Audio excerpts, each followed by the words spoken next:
Aujourd'hui, on est réunis donc, pour un second webinaire, donc, pour nos rendez-vous d'international qu'on a décidé de mettre en place chez OE. Le premier donc, portait sur le Made in France à l'international. Et donc là, on a décidé de se concentrer plutôt sur le secteur de la santé et du bien-être français à l'international. Donc, c'est un domaine assez vaste, c'est voulu. Après, on va discuter de certains aspects avec les 4 intervenants. Donc, on va retrouver Gérard Hibert, qui est donc directeur financier de la société Ecosigna. Ensuite, on va rencontrer Christelle Durand, qui est donc fondatrice de la société Aroma Project Booster. Pour ensuite continuer avec Clotilde Bertin, qui est l'une de nos expertes OE basée en Suisse et qui est donc dans le domaine de la santé et du bien-être. Et enfin, on va pouvoir avoir l'intervention de Albéric Etienne, notre CEO chez OE.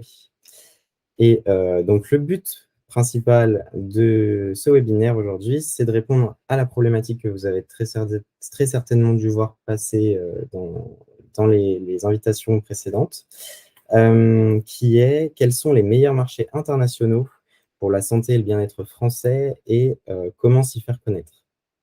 Donc, on va retrouver plusieurs éléments dans les discours de chacun, comme un état des lieux de la santé et du bien-être français à l'international, l'intérêt de se développer à l'international, les étapes pour bien démarrer son développement à l'international dans ce domaine précisément. Et enfin, avoir une vision plus claire des pays dans lesquels exporter. Donc, dans un premier temps, comme je le disais, on va retrouver Gérard Hibert, Monsieur Hibert, qui est donc directeur financier de la société Ecosigna. Eh bien, Gérard, je vais vous laisser vous présenter Ecosigna et puis nous expliquer, en tant que directeur financier d'une société qui démarre son développement à l'export, quels sont les conseils que vous pourriez transmettre aux entreprises ici présentes et nous préciser par quel pays vous avez décidé de vous diriger. Alors, votre micro est coupé.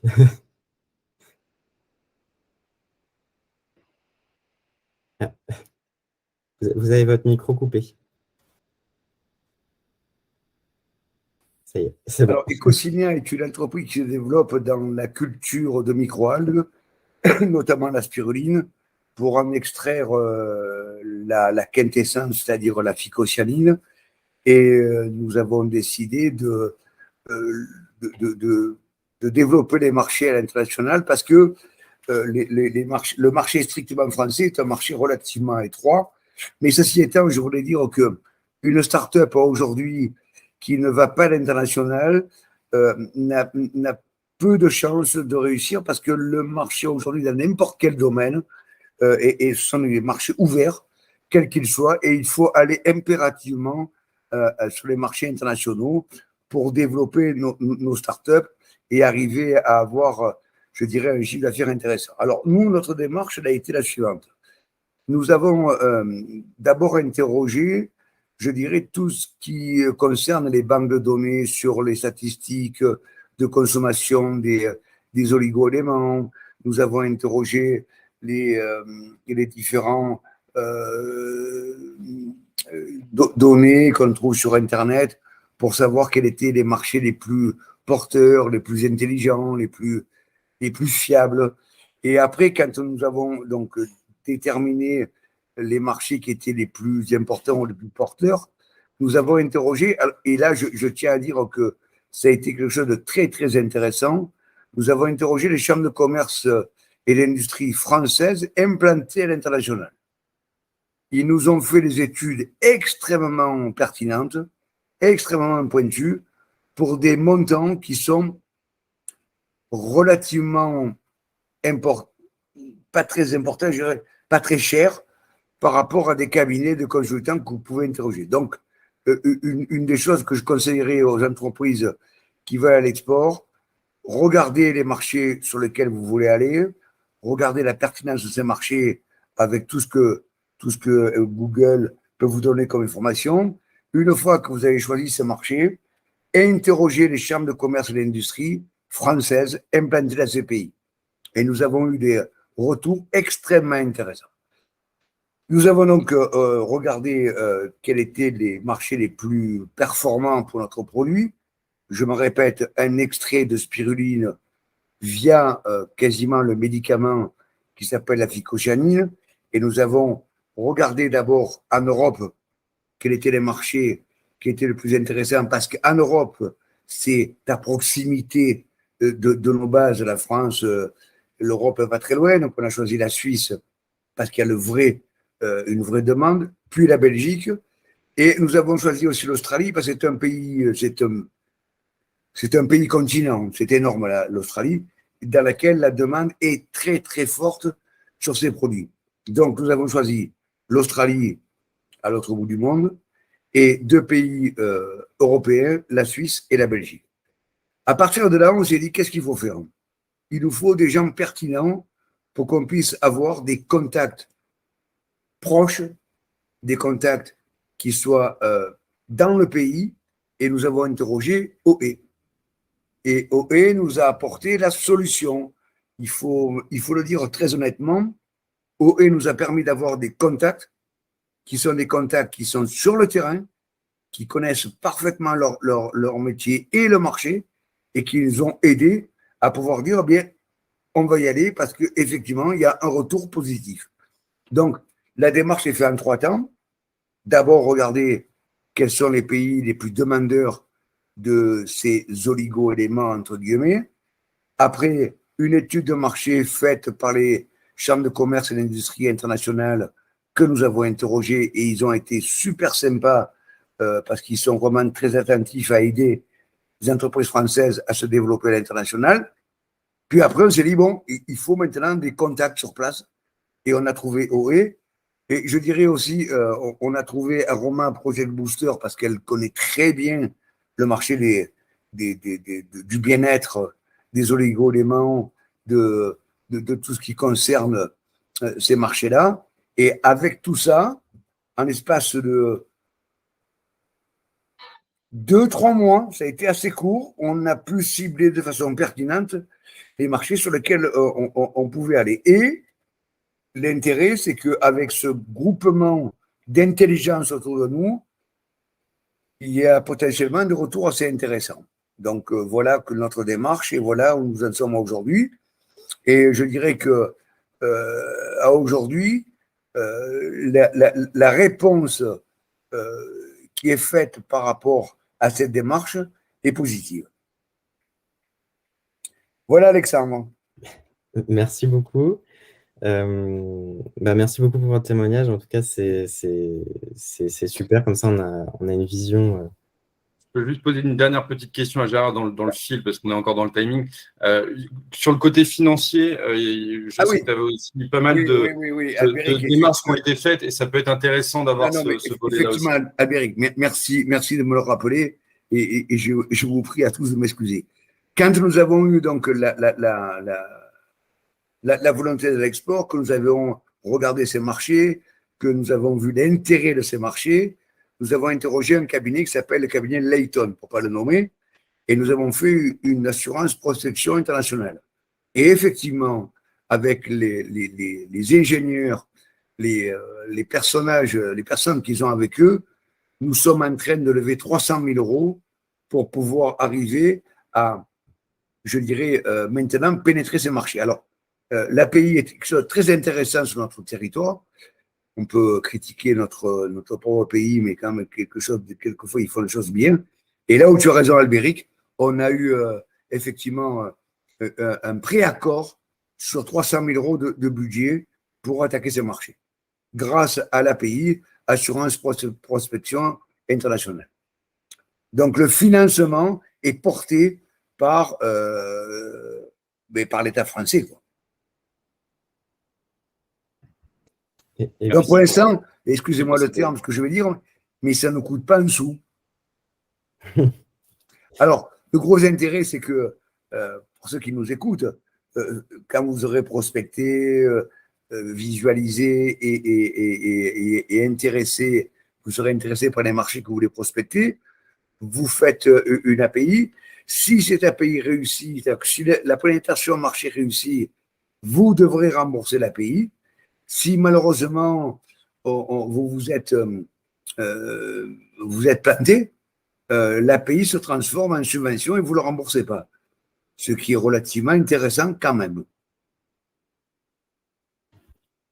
Et pour rebondir là-dessus, il faut savoir aussi qu'il existe aussi d'autres aides disponibles qui sont mises en place par d'autres entités, comme par exemple le chèque de relance export, qui peut aller à une hauteur de 2 000 €, qui va financer 50% d'une prestation à l'international et qui sera disponible si une entreprise passe par une société comme OE, par exemple, qui est accréditée pour obtenir ce chèque de relance export. Oui, mais alors, ce qui est intéressant dans ce que tu dis, je vais confirmer, bien évidemment, c'est que OE est éligible aussi complètement à l'API. C'est-à-dire que nous, on a intégré votre prestation dans l'API et l'API a retenu votre prestation sur la Suisse, la Belgique et l'Australie. Qui veut dire que c'est pris dans le budget global de cette demande qui est faite. Et bien évidemment, c'est très intéressant parce que les risques comme à l'export, je ne dirais pas, ne sont pas énormes. Parce que quand on a bien étudié son marché, on sait où on va. Après, la seule barrière qui est, là il faut le dire aux gens qui nous écoutent, la seule barrière, c'est de parfaitement maîtriser les règles fiscales et les règles de douane pour importer des produits. Parce qu'il peut y avoir un gros intérêt pour les produits, mais pour les faire entrer dans le pays cible, c'est beaucoup plus compliqué. J'ai sur l'Australie l'autorisation d'importer mes produits, enfin nos produits, pardon, mais j'ai dû batailler pour qu'ils comprennent bien ce qu'étaient nos produits. Donc là, les règles d'import et les règles douanières sont à parfaitement maîtriser. Donc avant d'exporter, il vaut mieux aller voir quelles sont les règles d'importation dans les pays cibles des produits qui sont destinés à ces pays-là.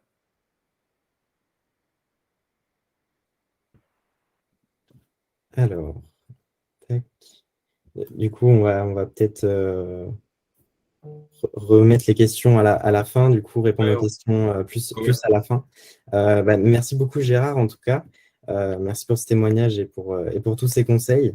On va faire une transition rapide, du coup, vers Christelle Durand, fondatrice de la société Aroma Project Booster. Et du coup, Christelle, je vais te laisser te présenter et puis présenter ta société. Ok, merci beaucoup. Vous m'entendez correctement? Oui, Christelle, parfait. Ok, super. Merci pour les mots gentils aussi, Gérard. Donc, moi, j'ai une trentaine d'années d'expérience en commerce international, en mode salarié, dans différentes industries, toujours en B2B, et surtout 10 années dans le secteur des ingrédients pharmaceutiques et nutraceutiques. Sur cette base-là, en fait, en 2020, j'ai décidé de créer une structure, Aroma Project Booster, qui propose des services de business développement ciblés dans le secteur des ingrédients naturels. Donc, très concrètement, j'accompagne en fait des entreprises qui sont françaises, mais aussi des étrangères, dans leur développement commercial dans des marchés export. Et du coup, très concrètement, c'est partir du diagnostic de départ. C'est vraiment intéressant d'entendre le témoignage de Gérard à cet égard. Idéalement, effectivement, on prend le temps de regarder quel marché on veut cibler. On étudie d'abord, on fait son homework. Ensuite, ça peut être bien d'ailleurs de faire des petits tests. On élabore aussi une stratégie donc claire. Il faut vraiment ce qui doit s'énoncer en quelques schémas. On doit avoir les idées claires, mais on élabore la stratégie à l'international. Et ensuite, moi, mon focus est vraiment sur le développement commercial, l'exécution de cette stratégie-là pour le compte de mes clients. Et je pense que le point des aides est important.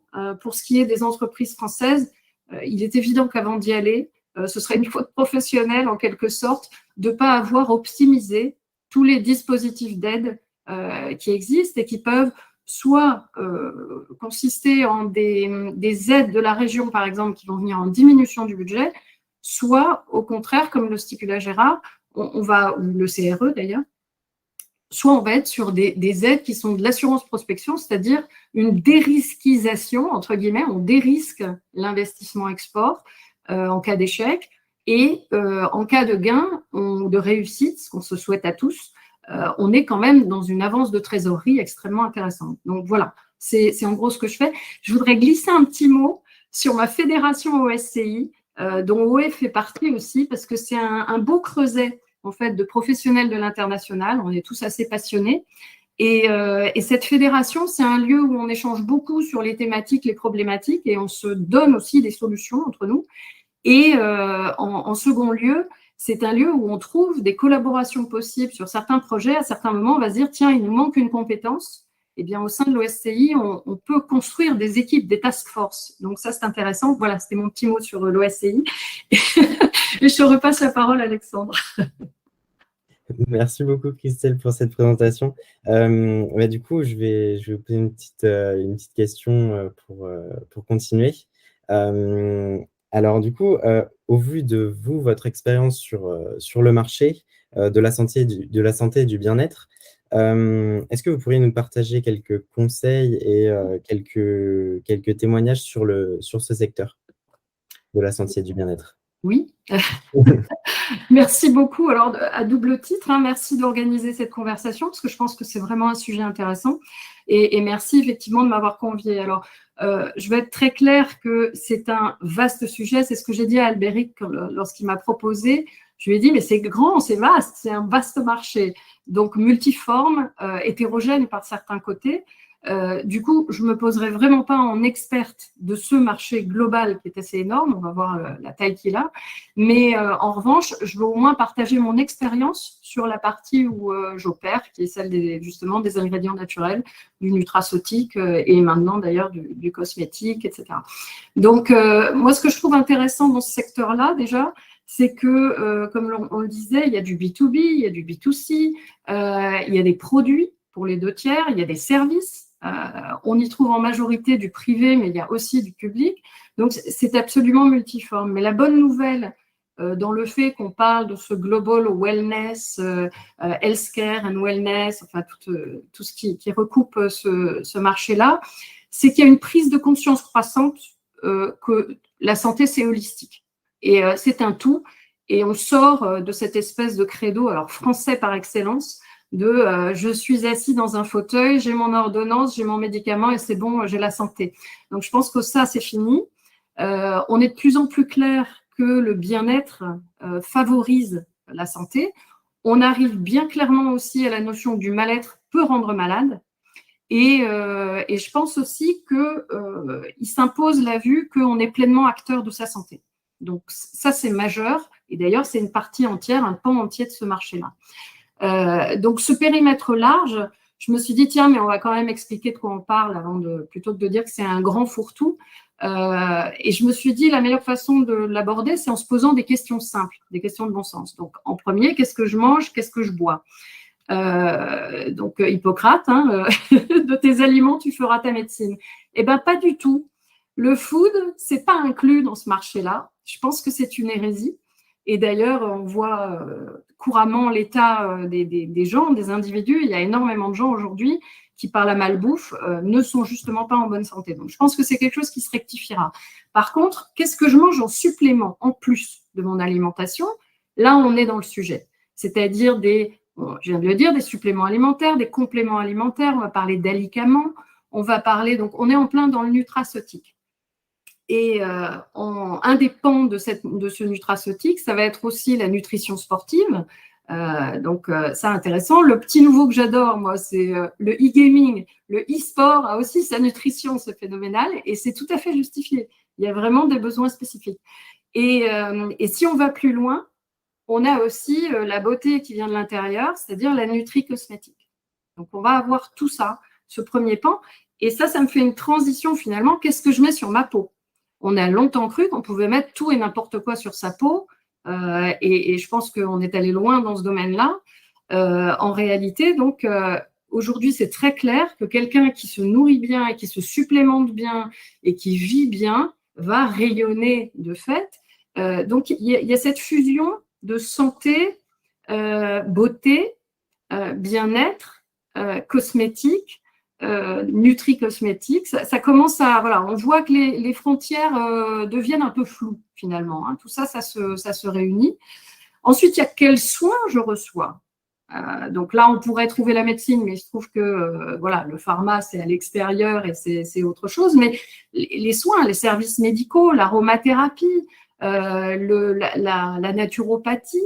Alors, on dérive, c'est là qu'on voit que c'est large. On va sur les spas et on va se retrouver, ça glisse vers les hôtels de luxe, les séjours, le tourisme et l'hôtellerie spécialisés bien-être. Ça va loin, en fait. Hein. Et si je reviens au sujet qui était… finalement, je suis acteur de ma santé. Qu'est-ce que je fais comme activité? On va dans le sport, on va dans le yoga, on va dans la méditation. Donc, je pense que là, on a fait à peu près le tour du sujet. Je me suis contrôlée avec McKinsey pour voir si on avait la même acception et c'était à peu près ça. McKinsey, du coup, il propose un chiffre pour ça. 1500 milliards de dollars, hein, la taille. Donc, on est bien clair que c'est très ample. C'est une croissance volontairement qui donne en fourchette, 5 à 10%. Mais après, si on se recale sur des repères, comme par exemple en France, Mintel dit le bien-être santé est en croissance de 8 à 12% depuis 2015, chaque année. Donc, c'est à peu près raccord. Ils ne se risquent pas à donner une taille de marché. Donc, c'est quand même assez compliqué à établir, je pense. On a des repères aussi. On sait que la cosmétique, c'est à peu près 400 milliards, selon le périmètre. Et c'est une croissance qui est dans les 8%. On sait que le mastodonte en cosmétique, évidemment, c'est les USA, avec plus de 80 milliards. Et avec une croissance qui est dans ces eaux-là. Donc, on est globalement, on a des repères et on est cohérent. On est pour la cosmétique US, c'est à peu près 5%. L'Asie, c'est un gros paquet aussi, ASPAC, de façon générale, 27 milliards. Et la Chine toute seule fait 17 milliards. Donc, l'ancrage sur la cosmétique est plutôt valide et la nutraceutique, c'est un peu pareil. C'est, selon les périmètres, c'est 400 à 454 milliards globalement, c'est énorme. Une croissance de 7% dont on nous dit qu'elle sera de 9% dans les années à venir. Et à nouveau, on est sur à peu près les mêmes tailles de marché si on considère les États-Unis sont depuis longtemps bien en avance en nutraceutique. C'est pareil, de l'ordre de 80 milliards. Donc, voilà, on connaît la dynamique également côté Asie. Donc, globalement, ça se tient tout ça. Maintenant, c'était juste, j'avais envie de mettre des chiffres et de documenter parce que c'est toujours une question qu'on se pose. Après, les tendances de fond, comme on s'était dit, Alexandre, on s'était dit, tiens, ce serait bien quand même de faire ressortir ça. Moi, à nouveau, je vais vous le donner sur mon angle des ingrédients. Hein. Certains seront tout à fait valides pour l'ensemble du secteur. Après, gymnase et spa, je ne sais pas.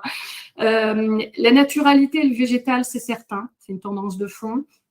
Le sujet de l'immunité, c'est énorme. On veut se protéger. C'est vraiment consolidé par le Covid. Le sujet du stress, de l'anxiété, du sommeil. On ne vit pas qu'une époque formidable en ce moment. Donc, il y a besoin de quelques béquilles de temps en temps. Il y a aussi une exigence croissante de preuves scientifiques. C'est-à-dire que les technologies font que le consommateur s'éduque, que comme il est exigeant parce qu'il a un vrai besoin, il veut de la value for money. Hein. Donc, il veut comprendre ce qu'on lui propose. Et la poudre de perlimpinpin sans dose reliée à l'effet, ça devient assez difficile de proposer ça. Il y a une exigence croissante de transparence aussi. Et puis, les clean labels. Donc, vraiment, le consommateur est conscient et exigeant. Et là, Clean Label, ça peut faire du ménage sérieux chez les industriels et ça peut occasionner des coûts énormes au niveau reformulation, etc. Hein, même réalignement des filières amont, c'est un boulot énorme. Il y a une exigence croissante de sécurité qui va avec et qu'on peut comprendre. Je pense qu'on a vu assez de n'importe quoi. L'innovation est une autre tendance de fond. Et c'est passionnant. Elle va de pair avec l'upcycling aussi. C'est tout à fait normal dans notre situation actuelle qu'on cherche à éviter les déchets et qu'on optimise. Et tout ceci se couple avec l'innovation et c'est assez passionnant. En plus, c'est plein de sens, donc de bon sens. Donc, c'est très bien. Et une autre tendance de fond que je vois, c'est beaucoup de personnalisation. Je le voyais dans le pharma, on est patient-centric. Et on devient très customer-centric aussi pour tout ce qui est beauté, santé, et c'est normal. parce que chaque individu, quand même, peut être différent ou, comme en Ayurveda, faire partie au moins d'une catégorie, on va dire, un peu dans cet esprit-là. Donc, voilà pour les tendances de fond. Moi, ce que je vois dans ce marché au niveau opportunité, puisqu'on s'est dit, tiens, on va discerner un petit peu les opportunités, et puis pas les menaces, mais les points d'attention. Donc, les opportunités, beaucoup de croissance, de dynamique, un beau gâteau, un volume de marché, on l'a vu tout à l'heure avec les chiffres, c'est pour ça que je les ai posés. Moi, ce que je trouve aussi intéressant en opportunité, c'est la notion de globalisation qui aujourd'hui permet, enfin moi je l'ai vu avec l'ashwagandha par exemple, sur une plante adaptogène comme ça, qui n'existait pas vraiment globalement, qui n'était pas connue globalement. Et puis, en peu de temps, ça s'est imposé. C'est-à-dire qu'il y a vraiment des moyens aujourd'hui de construire un produit ou un ingrédient en partant de pas loin de zéro et de le poser ainsi dans le paysage. L'autre chose que je trouve intéressante aussi comme opportunité, c'est que les technologies et le digital permettent un nouveau moyen. On connaît le moyen classique de faire rentrer un produit sur les marchés ou un ingrédient auprès en B2B, etc. Mais là, tout d'un coup, avec le digital, on s'aperçoit, et le marketing multicanal, on s'aperçoit que des petites structures peuvent s'établir, des startups peuvent s'établir très rapidement, de façon très agile, avec un produit. Alors, ce n'est pas le nouveau L'Oréal en 2 ans, ce n'est pas ce qu'on cherche à dire, mais justement, le marché veut autre chose aussi que des L'Oréal. Et on va se retrouver avec des petites structures qui ont une proposition intéressante, originale, peut-être disruptive. Et en plus, le digital va leur permettre très vite d'être en lien avec les clients français ou internationaux qui sont intéressés. Donc ça, je trouve que vraiment, c'est des opportunités intéressantes. Maintenant, les points d'attention, si on veut aller à l'international sur nos marchés, je pense qu'il y a vraiment, et Gérard en parlait, il y a les difficultés techniques export, il faut les prendre en compte, et certains pays sont encore plus difficiles, ils se méritent. Moi, j'ai toujours eu du travail à faire pour rentrer en Russie. Ça n'a jamais été facile. Et l'Australie peut en être. L'export, techniquement, de toute façon, doit être pris sérieusement et rigoureusement, avec effectivement les techniques de l'export. Mais au-delà, dans nos produits et dans ce marché-là, il y a des différences légales et réglementaires entre les pays. Et ça peut vraiment conditionner votre choix de pays et votre stratégie. On n'accède pas forcément très vite à certains pays, ou alors on peut se retrouver avec un groupe de pays qui est hétérogène et donc il va y avoir une somme de travail à faire. Donc il y a un moment où vous pouvez vous dire, tiens, c'est difficile d'entrer aux États-Unis, mais une fois que je vais y être, c'est homogène. Donc ça peut être des sujets comme ça. L'Europe est intéressante évidemment pour la libre circulation, etc. Elle est parfois pleine de surprises au plan réglementaire. Donc moi je sais que par exemple d'avoir lancé avec Bayer un produit qui incluait un ingrédient, on a vu très clairement qu'on avait un même produit qui était médicament dans certains pays, qui était supplément alimentaire dans d'autres, qui était dispositif médical dans d'autres. Donc, juste pour dire. Donc, tout ça, ça se travaille et ça se prépare et c'est en équipe. C'est vraiment un préalable. Il y a aussi, on parle du bien-être, je pense qu'à l'international, a fortiori, il y a une dimension culturelle dans le bien-être. C'est-à-dire qu'il y a des traditions, il y a des usages, il y a des connotations. Il peut y avoir, si on parle d'un actif, une méconnaissance totale d'un actif dans un pays. Donc ça, il faut faire son homework aussi avant. Moi, je sais que d'avoir travaillé, par exemple, sur un extrait de propolis avec un industriel, quand on est arrivé sur la France, autant on était parfaitement perçu en Europe sur la technicité du produit, sa standardisation, son efficacité, etc. On est arrivé en France. En France, il y avait un préjugé, c'était pré-Covid, il y avait un préjugé total. La propolis, c'était le remède de grand-mère, le truc à mauvais goût, fluctuant en termes de dose et d'efficacité. Donc, vous pouvez avoir soit à construire une vraie perception, une vraie marque ou une vraie connaissance pour votre produit, ou vous pouvez avoir à surmonter des préjugés, à transformer la perception. Donc ça, c'est des boulots qui doivent être considérés au moment des choix de pays, parce que c'est bien quand même de ne pas tout de suite aller sur le pays qui cumule tous les challenges, quoi. Ça peut être bien de, comme on dit en stratégie, prendre un peu les low-hanging fruits. Ça peut être bien de déterminer dans un premier temps des pays où on va avoir des retours assez rapidement. On a donc les premiers fruits. et ça alimente ensuite la dynamique export. Quand on va à l'international aussi, on a des usages différents au niveau des formes, ce qu'un consommateur veut bien mettre dans sa bouche, sur sa peau, dans son corps. C'est des choses importantes, c'est des adaptations très importantes. Si vous partez sur une forme qui est mineure dans ce pays-là, vous allez ramer pour attraper 10% d'intérêt du consommateur. Donc ça, c'est des choses à regarder avec des professionnels locaux. Oui, par ces experts peuvent vraiment aider dans ce sens-là et très rapidement faire des fast lanes, hein, des accélérations pour savoir ces choses-là et pour pas partir d'emblée avec un champ limité de possibles.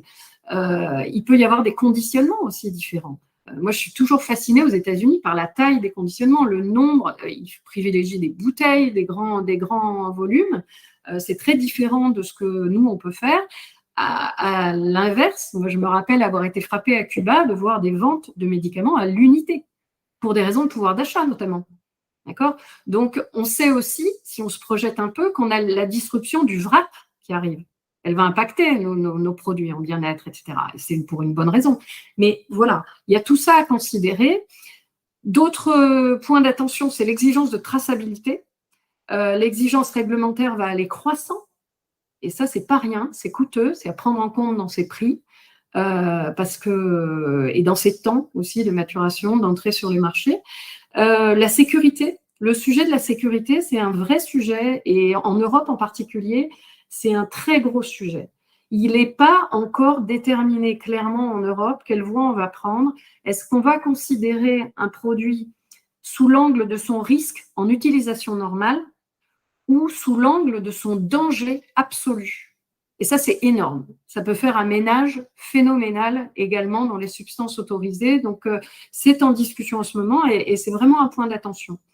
Je parlerai de l'empreinte carbone en 10 secondes, mais tout le monde en a peur et à mon avis, tout le monde a les 4 freins qui sont… tout le monde freine les 4 fers, plus exactement. Ça va être compliqué sur la supply chain quand l'empreinte carbone va rentrer en action. Un dernier point d'attention qui est très récent, qui date d'il y a quelques semaines finalement, quelques mois à peine, c'est la flambée du cost of living. On est payeur sur tout ce qui est bien-être et santé. Donc, tant qu'on a de l'argent dans son portefeuille, ça va. On peut prévoir une croissance de 9% dans les marchés, tant que tout le monde va bien, avec des prix qui sont à peu près stables. C'est plus du tout le cas. On ne sait pas combien on va payer notre énergie, déjà en tant qu'industriel, et on ne sait pas finalement à quelle vitesse la nourriture va continuer à augmenter. Donc évidemment, le bon sens, c'est qu'on paye d'abord le lait de son petit bébé avant d'aller se faire masser, même si on a besoin d'une bonne détente. Donc ce que je pense néanmoins, c'est que c'est une tendance de fond, moi, pour donner mon avis. C'est un point d'attention à avoir, c'est sûr. Il y a, je pense, des domaines de luxe qui vont être impactés relativement, ce qui n'est pas essentiel. En revanche, le monde toujours plus angoissant et plus inquiétant, de toute façon, va imposer des solutions anti-stress, de l'aide au sommeil, etc., etc. Donc, c'est un mix. Je pense qu'il faut considérer qu'il y a quand même des bonnes nouvelles, mais il y a des points d'attention. Des conseils rapides. Moi, je tiens à donner des conseils et pas à donner des recettes. Pardon ? Excusez-moi de t'interrompre, ce que tu dis est très, très intéressant. Je t'explique pourquoi. Nous, même en France, nous avons communiqué non pas sur le produit, mais sur les bienfaits du produit. Et là, quand nous avons, après un brainstorming de quelques jours, en communiquant, y compris à l'international évidemment, sur le bienfait du produit, les ventes se sont accrues. C'est-à-dire que ce n'est plus le produit qui compte, c'est le bienfait qu'il apporte. La phycocyanine, personne ne le connaît. Non. Mais si tu dis, voilà, ça va détendre, ça va vous soulager vos maux de ventre, je te dis n'importe quoi là, vos maux de ceci, vos maux de cela, on est sur le bienfait. Et effectivement, là où tu as raison, c'est que les gens vont venir parce qu'ils vont vouloir se positionner dans une démarche hédoniste, évidemment, mais de bien-être. Et c'est plus le produit qu'ils prennent, c'est le bienfait du produit. Et là, tu as tout à fait raison. Je te rejoins aussi sur ce que tu disais tout à l'heure, la complexité de l'export, c'est l'entrée dans les pays. Et ça, c'est tout à fait vrai. Il faut vraiment le vouloir. Alors, évidemment, quand on y est, c'est fini, c'est parti. Hein. Mais avant d'y être, waouh, c'est assez compliqué. Ça se mérite. Mais oui, tout à fait, ça se mérite. Et surtout, ce que tu as dit, je suis totalement d'accord avec ce que tu racontes. Parce que franchement, c'est tout à fait ça. Donc, du coup, merci. Juste pour ajouter des conseils, oui, moi, ce que j'allais expliquer, c'est qu'en fait, j'ai un souvenir très précis d'un client en aromathérapie, mon premier contact, en fait, quand j'ai commencé à faire du consulting, et que j'ai rencontré et qui sortait, qui venait de recevoir une étude de marché qu'il avait commandée et qui lui avait été faite, hein, donc peu importe qui, mais où il s'était vu préconiser le marché US et le Japon. Et il me dit ça, petite PME franco-française, capacité totalement inepte par rapport au marché américain. Et donc, je le regarde, je lui dis, ah, oui, je comprends pourquoi on a pu vous dire ça, mais je ne comprends pas qu'on vous le préconise. À vous. Et il m'a dit, bah oui, je suis perplexe. Je dis, voilà. C'était un exemple de conseil de marché effectivement considérable, favorable, croissance sympathique, etc. Mais plaqué sur quelqu'un qui n'était pas dans ça et c'était pas son projet, c'était pas possible. Donc je réitère que il faut vraiment pour une société comme cela, a fortiori, essayer d'optimiser aussi les aides qu'elle peut recevoir. De cette façon-là, elle peut être conseillée sur mesure et accompagnée sur mesure, mais en limitant au maximum le poids qui lui est imposé. On a cette chance en France, hein, et Gérard l'a bien souligné.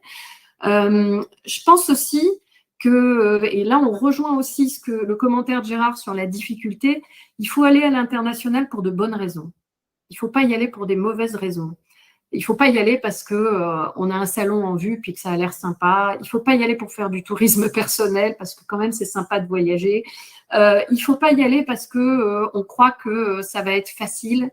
Et il ne faut pas y aller non plus parce qu'on nous donne une aide pour ça. C'est-à-dire que dans ce cas-là, il y a de fortes chances pour qu'en 2-3 ans, ça fasse flop. Je pense qu'il faut avoir une grosse envie, une grosse détermination. Moi, c'est mon ADN. Hein, depuis que je travaille, mon premier job, c'est ça. Hein, je fais de l'export, donc je suis une totale fan de l'international. Je pense que Gérard a commencé au début en parlant, en plus aujourd'hui, des marchés qui sont plus ouverts. Hein, donc pour des PME, c'est une opportunité phénoménale. C'est dynamisant pour une entreprise, c'est stimulant, c'est facteur d'innovation. Ça va challenger, on va devenir beaucoup plus réactif, on va être bon dans son service client, on va être plus adaptable. Il y a plus la diversification. Je pense que Étienne l'a cité tout à l'heure, on diversifie son risque, c'est-à-dire qu'on n'est plus dépendant d'un seul client ou d'un seul territoire. Imaginez quelqu'un qui ne vendait qu'à l'Ukraine. Illustration. Donc, il faut, c'est une nécessité pour moi l'international, sauf à des exceptions où quelqu'un me dise, voilà, mon modèle, il est différent. Voilà. Mais moi, je suis une fan de l'international. Simplement, comme disent mes Américains, it's a long journey. Hein, ce ne sera pas fait en 2 ans. En tout cas, la maturité de l'export de l'entreprise ne sera pas faite en 2 ans. Ça va être dur, ça va faire mal, ça va être pénible, ça va être coûteux, ça va être long. Enfin, c'est pas sexy comme ça, mais néanmoins, c'est passionnant et c'est enrichissant et le chiffre d'affaires s'en ressent derrière. Moi, j'ai vraiment vécu la plus belle croissance que j'ai vécue au sein d'une entreprise en tant que salarié et j'ai vu se dérouler un projet qui avait été prévu en 8 phases et j'y ai été actrice et j'étais fascinée de voir comment le PDG avait défini mes 8 phases en disant vous allez intervenir là, là, là, etc. Et ça s'est déroulé très exactement et en 6 ans avec les commerciaux export, parce qu'à l'époque, je les coordonnais, on a multiplié par 3 le chiffre d'affaires export. Donc, c'était une très belle pénétration. Une chose dont je me souviens, le PDG avait érigé l'export en priorité absolue. On n'a jamais planté un client export. On a planté des clients français. Il y a eu des moments où on n'a pas livré des Français en retard. Enfin, on les a livrés en retard. On n'a jamais planté l'export. Et c'était une règle absolue. On passait en premier. Et cette priorité-là, à mon sens, elle a joué dans le succès qu'on a eu. Donc ça, c'est une petite recette qui me, pour le coup, c'est peut-être une recette là, et peut-être pas qu'une astuce. Je pense aussi que quand on veut aller à l'international, il faut se poser les bonnes questions. Qui on est, ce dont on est capable, qu'est-ce qu'on apporte comme valeur. Vous me direz, c'est un peu sur tous les marchés qu'on doit faire ça, hein, en France aussi. Mais c'est vrai que toujours pareil, moi, à chaque fois que j'ai travaillé avec mes collègues américains, c'était toujours « Where do you want to play? How do you want to play ?» Et moi, depuis, j'ai rajouté « Why do you want to play ?» Parce qu'ils ne se la posaient pas, cette question. Et d'ailleurs, elle manquait dans mon entreprise. Mais le « why » est important. Et à partir de là, essayons de se demander, avant de filer tête baissée à l'international, essayons de comprendre qui on est, quel est son ADN, qu'est-ce qu'on a envie de faire, pour quelles raisons on est là. Est-ce qu'on est le énième apporteur d'un produit identique à celui des autres, ce qui est quand même pas très passionnant. Ce n'est pas mes missions favorites.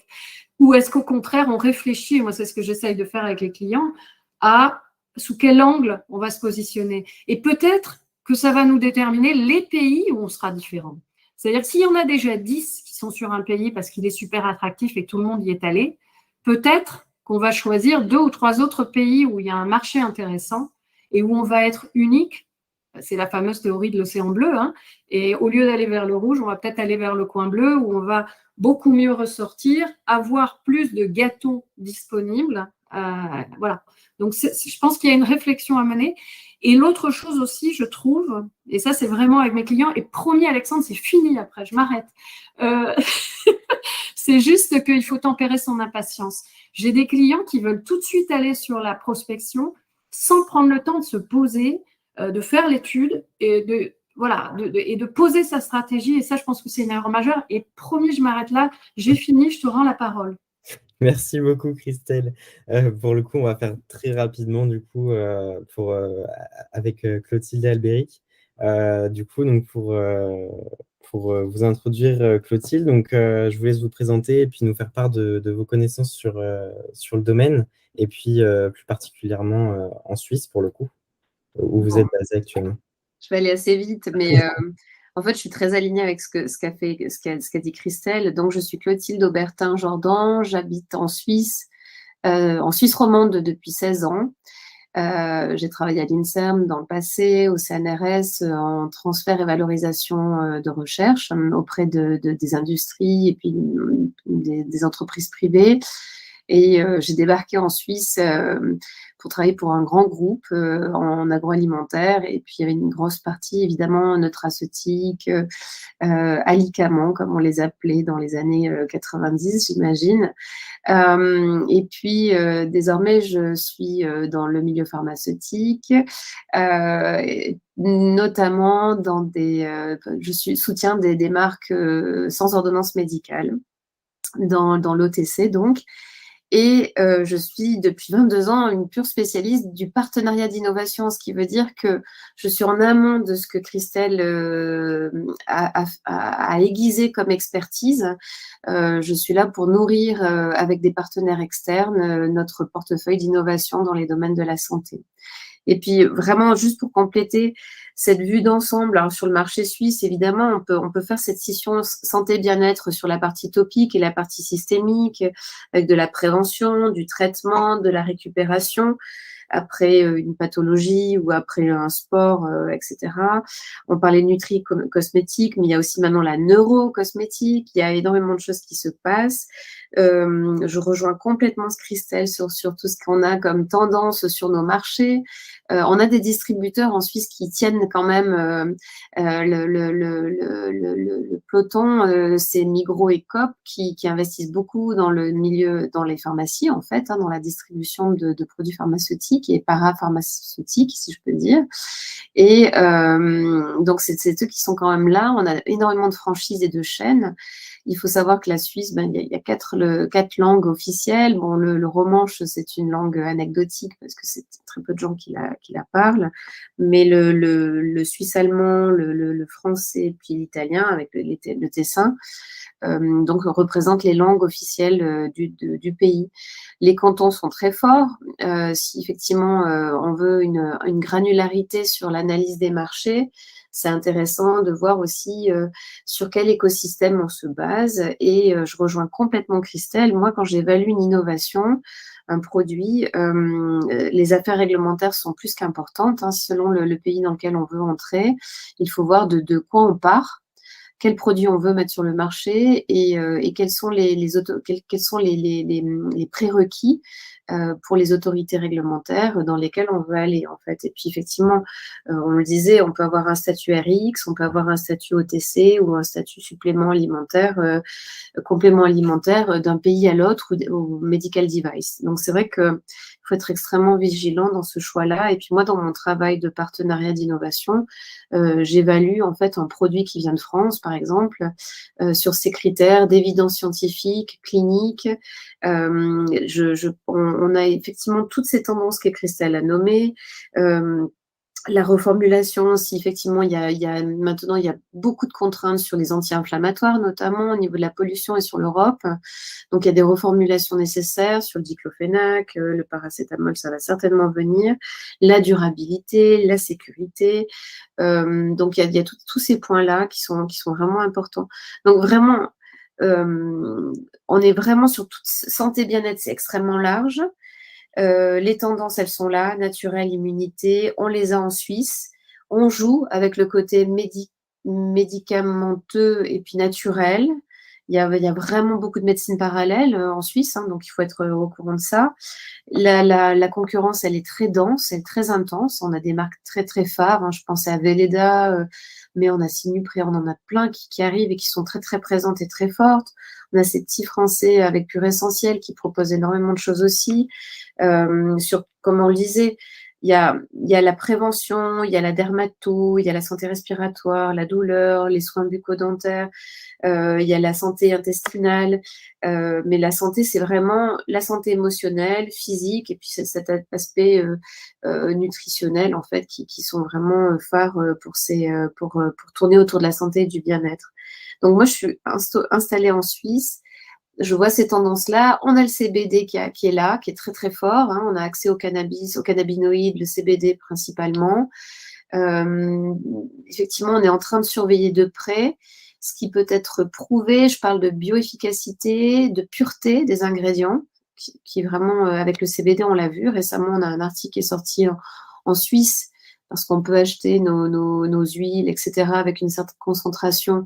Mais il y a eu quand même un sampling qui a été fait, et puis on s'est rendu compte que la pureté n'était pas au rendez-vous. Donc là, il va y avoir un réalignement, il va y avoir une réglementation qui va arriver sûrement pour remettre à plat un peu ces choses-là. Donc voilà où on en est en Suisse. On joue sur les tableaux naturels, non naturels, synthétiques. Ça va vraiment de l'ordonnance jusqu'au complément alimentaire, au supplément alimentaire, en passant par tous ces produits sans ordonnance qui ont des statuts différents. Donc voilà où on en est. Merci beaucoup, Clotilde. Ah, pardon, j'ai un dernier, je suis désolée, mais je trouve que, alors moi, je suis vraiment une spécialiste du partenariat d'innovation. On a énormément d'écosystèmes ici. Je suis sur le canton de Vaud. On a un service qui s'appelle le service de la promotion économique et de l'innovation qui est soutenu par le canton. Ils ont cette antenne pour les étrangers, de les inviter à venir s'installer. Il y a vraiment beaucoup d'intérêt là-dessus aussi. Donc, il y a aussi des écosystèmes locaux dans les pays qui pourraient vous intéresser, qui peuvent vous soutenir. Il y a des écosystèmes scientifiques, d'innovation. On a la Health Valley, on a vraiment le BioAlp, on a ce SPEI dans le canton de Vaud. Il y a des incubateurs, il y a énormément de choses. Et puis, je crois vraiment à cette histoire d'écosystème. Je pense que c'est important. Et comme le disait Gérard, on n'est pas sur du produit. Maintenant, on est sur de l'expérience. On vend de l'expérience, on vend de la crédibilité sur de l'efficacité d'un produit. Et je crois qu'on est de plus en plus là-dessus aussi. C'est un peu ce que j'ai relevé pour apporter quelques briques supplémentaires. Merci beaucoup pour ces dernières ce petit complément d'information. Du coup, je vais faire très rapidement. Donc, vers Albéric qui va du coup se présenter et puis expliquer en quoi OE pourrait aider une entreprise dans ce domaine-là à l'international. Super. Merci beaucoup, Alexandre. Merci à tous nos intervenants parce que ça a été très riche en informations et très intéressant. Je vais faire rapidement parce qu'il est déjà 54 et on va essayer de voir s'il y a quelques questions quand même derrière. Donc, je m'appelle Albéric Etienne, donc je suis le CEO de OE.co. Donc on a créé avec mon associé Étienne Poirot-Bourdin il y a 5 ans OE. Notre objectif, c'est de proposer aux entreprises françaises des relais locaux un peu partout dans le monde. Donc aujourd'hui, on a 12 000 Français qui vivent à l'étranger, qui sont inscrits sur notre plateforme dans plus de 150 pays. Donc voilà, comme le disait Gérard, on peut aider nos clients sur des relevés de prix, des études de marché. Donc on peut aussi faire comme la CCI des études de marché. Et ensuite avoir vraiment c'est une étude de marché vraiment de terrain. C'est ça qui est important, c'est que c'est des gens qui sont sur place. Et ensuite de la prospection et des recherches de partenaires pour essayer de vendre au mieux les produits. Encore une fois, avec des personnes qui sont la plupart du temps sur place depuis plusieurs années, qui connaissent les coutumes, les us et coutumes, la langue et la culture. Voilà, on peut aussi travailler sur des accompagnements, sur des salons, ou aller à la place d'un client sur un salon pour identifier si ce salon, pour l'année suivante, serait intéressant ou non, ou aller récupérer des informations pour savoir s'il est utile d'y aller les années suivantes. Je crois que j'ai tout dit. En tout cas, encore merci à nos intervenants. C'était une belle session. Je vais laisser Alexandre reprendre la main pour savoir s'il y a des questions qui vont suivre. Et si vous avez des questions et que vous ne les avez pas mis, je pense, dans la boîte à questions, je pense que comme on n'est pas, il n'y a pas beaucoup de personnes qui sont encore présentes, vous pouvez poser vos questions directement. Ce sera peut-être plus simple.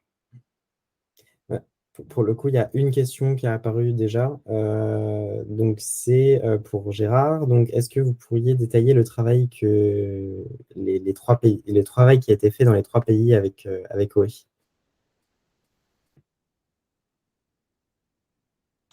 Ton micro, Gérard. Oui, excusez-moi, Alexandre, répète. Alors, est-ce que vous pourriez détailler du coup les 3 missions qui vont être faites avec OE dans les 3 pays ciblés? Ah oui, c'est un problème. À partir du moment où on a ciblé dans ces 3 pays, et je rejoins sauvagement votre, OE a pour mission que nous allons lui donner, c'est de tester le potentiel, la profondeur du marché, de tester les intérêts que nous voulons confirmer par rapport à ce que nous avons déjà vu et avons déjà entériné. OE va nous confirmer quelle est la réalité de ce que nous avons eu sur papier. OE va nous donner la certification terrain de ce que nous avons déjà déterminé sur papier. Mais c'est que le papier. La OE nous donne, par l'intermédiaire de ses contacts, une réalité marché, une vraie réalité marché. Ce qui est intéressant, je pense que c'est quand même très biaisé, il faut le dire, hein, parce qu'on a un rapport humain et de terrain, mais ça va donner une espèce de finesse quand même dans l'analyse. Parce qu'effectivement, l'idée, c'est de se déplacer sur les lieux où peuvent se vendre éventuellement votre produit, où sont vos concurrents. Et puis ça sera un peu du gut feeling, mais on ne peut jamais avoir de toute façon des analyses. Les études de marché, elles sont ce qu'elles sont, et puis on apporte une valeur un peu qualitative sur ce que peut être un marché donné. Ouais, oui, tout à fait.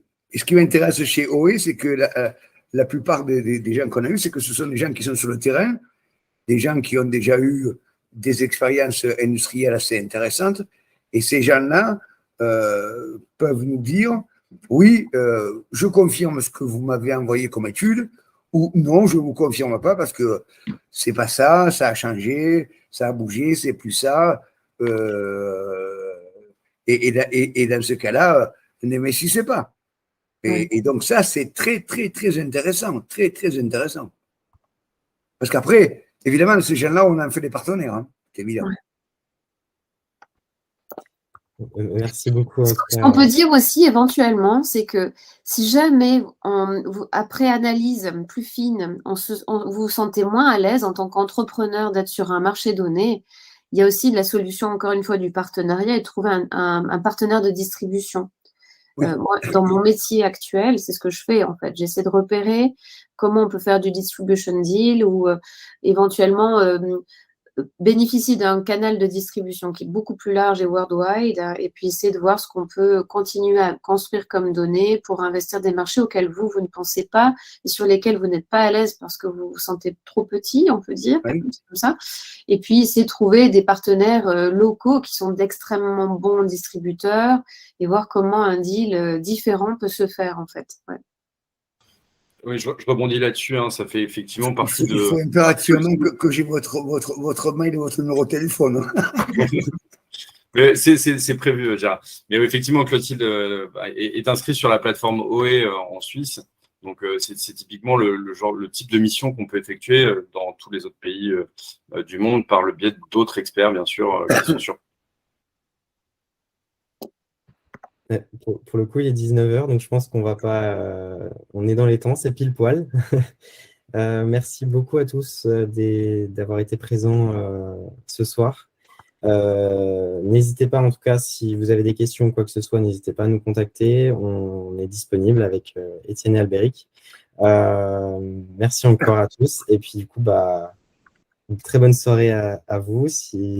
Alors, je dirais pour finir à tous, nous avons aujourd'hui dans notre très cher pays des gens extrêmement compétents qui peuvent vraiment nous aider à mettre nos produits à l'international. Je pense à Christelle, je pense à OE.